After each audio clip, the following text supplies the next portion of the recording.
Well, hello, everyone. We are so excited to come to you live from the Pursuit Studio. I think that's what we're calling it here. And this is episode number 1 of the Pursuit podcast. And we are so excited to get an opportunity to come to you guys. The intent of this is to have a weekly touch point with our Pursuit family and anybody else that wants to tune in. And we're just going to spend time talking about some things that are going on in life. It's going to change with seasons. Obviously, right now, there's a topic of conversation that's dominating the airwaves.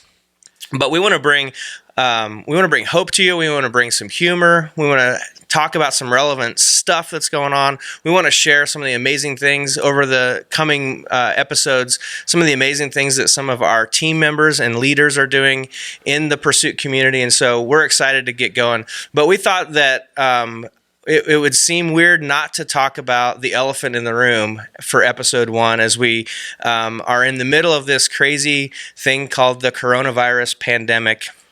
And we just wanted to have a real conversation about some of the things that that's doing in the lives of us as staff members and the lives of everyone in this community and around this country. And so, but before we get into anything serious, we wanted to talk about, if you can't laugh a little bit, Nick, my friend. Yeah, I think if you can't laugh about what's going on, then you're in trouble. Yeah, there isn't a single person on the planet that this isn't affecting in some way.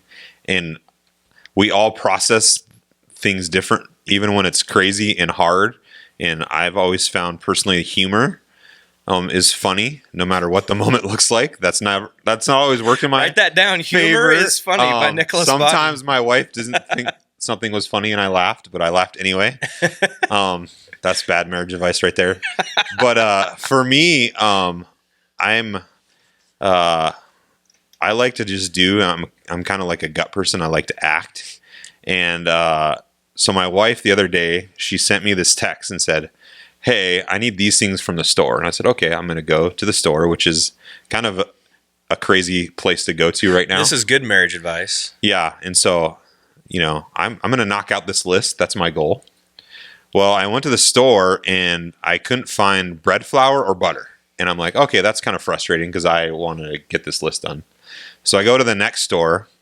I found the butter, but no bread flour. And so I got to the 4th grocery store and I finally called my wife and said, "I'm at the 4th store and there's no bread flour anywhere to be found." And she laughed at me because she was like, "If you would have just told me after the first store, like I could have told you we don't need it that bad." So I hung up with her and then I went to 3 more stores just to see if I could find it. And honestly, it's kind of a funny story, but I was just so tired of being told what I can't do that I wanted to go do something. And I was hoping to actually get it done, but there was no bread flour in my nut. But I think for me, that was like a moment where I was actually processing the realness of what's happening to all of us. And it was kind of funny, but it was also real. Yeah. My similar moment was, so at one point last week, my wife and I went to 2 different grocery stores at the same time, and we actually have an app where we share a grocery list, and so you can cross things off the list in real time. And so we were at 2 different stores. I was at Walmart, and she was at Cashwise, I think. And we were both shopping because we figured between the 2 stores we might be able to find everything. And I'd heard about this this mythical thing called the toilet paper shortage, but I hadn't really experienced it yet. And walking into Walmart and being able to see all the way through the shelves where the toilet paper is usually stacked, 4 cases deep or whatever, I was just angry in that moment. Like, what in the world is wrong with you people? Why are we hoarding toilet paper right now? We were lucky enough to have a Costco order come in 2 months before this. So we're good for like 9 months. So if you need a roll, just don't share your address. You could be in trouble. But I think one of the other things that's been really, I think, that's affected us all is that no one asked for this. It's not in our control. And I think for a lot of us, in some ways personally, we've had to deal with losing some things that we didn't realize we were going to lose in the season. And so part of us is like, we're grieving these losses that we didn't even know we needed to grieve. Stuff got taken from us in a moment and there's nothing we could do about it. There's no control we have, but we lose moments. I know you're sharing with me just, your son is a senior in high school. Yeah. And that's a very, it's not the most important thing, once you get past that. But for a senior in high school, there's a lot of things you're looking forward to, and it's a big part of your life. Yeah, I think that transition away from high school, that last semester, as ready as you are to be done with school, you kind of want to be done on your own terms. And you want to finish strong. You've got some goals, maybe, or the last time I do this, like all those things that you're sort of in a way you're looking forward to, and maybe you're sad that it's coming, but you still, at least it was an experience that you wanted. In a moment, it looks like, and we don't know how long this is going to last. School might get back in session, but my son and my wife and I, to some degree, are dealing with kind of the loss of those moments. Are we going to have a high school commencement? Is he going to get to walk across the stage? Are we going to be able to have family and friends come in from around the country and celebrate his achievements? And it's so strange. I feel sorry for the class of 2020. Most of them were born in the shadow of 9/11, and they're leaving high school in the shadow of this crazy pandemic. And so, it's hard. And it's something that I know my son has struggled with a little bit, just the kind of grieving the loss of those things and feeling like it was kind of taken away from him. And clearly, I think we all have something like that we feel like it's been taken away from us. There's that grief and that loss. Totally. I mean, just a little behind the scenes, just to give you insight what's happening in the church here with our staff is, all these things changed seemingly overnight, and we had to go in a room and start collaborating on how all of our jobs just changed because what we do week to week is now going to look different. And one of the things we were gearing up for was Easter. If you've been around the Pursuit for a while, Easter has been one of the hallmark things that I think people get excited for. And we had, I don't know how many yard signs that had just shown up. We had Easter tickets, and literally we were all thinking of planning, gearing up for it. And all of a sudden, so for our staff to have to lose that and think completely differently, there was almost a grieving process of we just lost the next big thing we know is coming in ministry. And it was kind of a thing we actually had to process for a day or two of did this really just happen? Our lives just changed, when it comes to our job in ministry. And so, man, just the idea of grieving is just very interesting right now. Yeah, absolutely. I think, so anytime we're faced with something like this, the loss of something, the sudden shift or change, I think it's important. One, it's important to dwell on, or not to dwell, but to grieve appropriately what was lost, to process that. But we have two choices. We can either dwell in the past, we can sit in we can wallow in our own misery in a way. And there's a lot of ways to do that. And I think society's pretty good at giving us ways to wallow in our misery. Or we can choose to step forward. And so I know as a staff, we came together last Monday after kind of everything changed when the governor made the announcements that they were going to be closing. The Sunday before was our last services we did live. Yeah. And literally the next day it was, we can't do services anymore. Yeah. Yeah. It was that night. Yeah. It was when the governor came on. And so I remember being on the phone with you and Tom and just talking through, okay, now what? And don't let anybody fool you. Nobody's done this before. We're all blazing. Yeah, everyone out there right now has all these plans on how you need to lead, how you need to make decisions, and literally no one in the world has ever led through a pandemic. This is the first time ever. Yeah, yeah. Remember that. So whenever someone tells you they know what to do, no, they don't. They're just making it up. We're all making it up as we go. But I think that for us, we made the shift. We just made we had that moment of, okay, this stinks. Reality has shifted.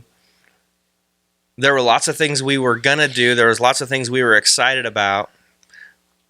But we have this new thing, this new reality.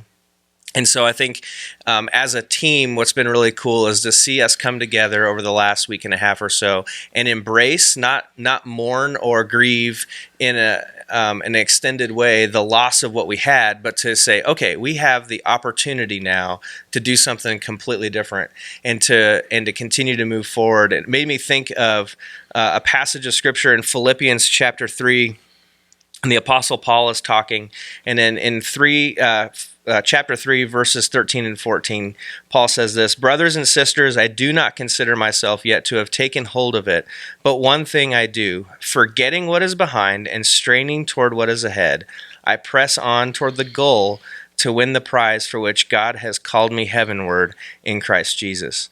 And so we don't know all the context maybe that Paul was experiencing. We know that Paul lived a pretty rough life. We know that he was there were things in his past that he wanted to forget what was behind him and move forward.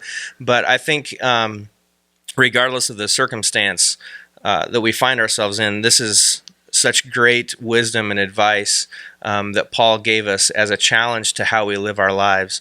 Well, I thought maybe this would be a good time to move into the difference between grieving the past or dwelling on the past versus moving forward. And what do we move forward into? Yeah, I think I saw this statement that kind of caught my eye. There's a lot of things people are putting out there, but the statement was, "Purpose always trumps panic." Say that again? Purpose always trumps panic. And I think sometimes when we lose our purpose, the path that's easily resisted or the easiest path is always to default to panic. And if we're not laser focused on our purpose, we get lost in that. And I think we're seeing that in our own personal lives, but in our culture right now. And the truth for me that I've started to think about is we've all had to grieve a lot of things. We've lost things. But I think there's a direct correlation to how much we've had to grieve when some of those things really aren't that important, and I think it's eye-opening to me, and even in my personal life of like, I think some of those things we're grieving, we've made our purpose when they were never our purpose to begin with. And I think in this time, that's something we really need to remember, just as we live out our faith, what's our actual purpose? Because our entire lives just changed in a moment. But none of that stuff that changed was ever promised to us. And so just getting back to, as Christ followers, what is our purpose on this life? And I think it's so important, especially in this time, that we're laser focused to what is the purpose of this life? Why does God have us here? And so, yeah, I think that's one of the unique blessings of finding ourselves in uncomfortable waters is it forces us to evaluate what's most important, what matters most. And I think that's why we see, we've seen some just crazy things going on in the church across the country in the last couple of weeks. The way people are flooding and flocking to the church, and the way people are embracing in such a cool way this new reality of, hey, we can't meet physically in a building, but we have technology. And so let's leverage technology for the kingdom. And it's been cool to hear stories across the country and across the world of what God is doing in the midst of this pandemic. And it all comes back, like you said, Nick, to finding purpose. What is the purpose of the church?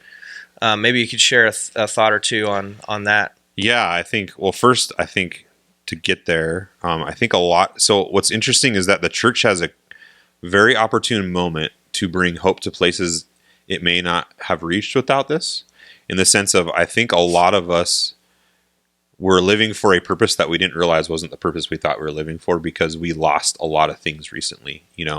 I think obviously retirement, the stock market has took a huge hit. Well, I think sometimes without realizing it, we can get caught up on the purpose of like, my goal is to live this awesome retired life.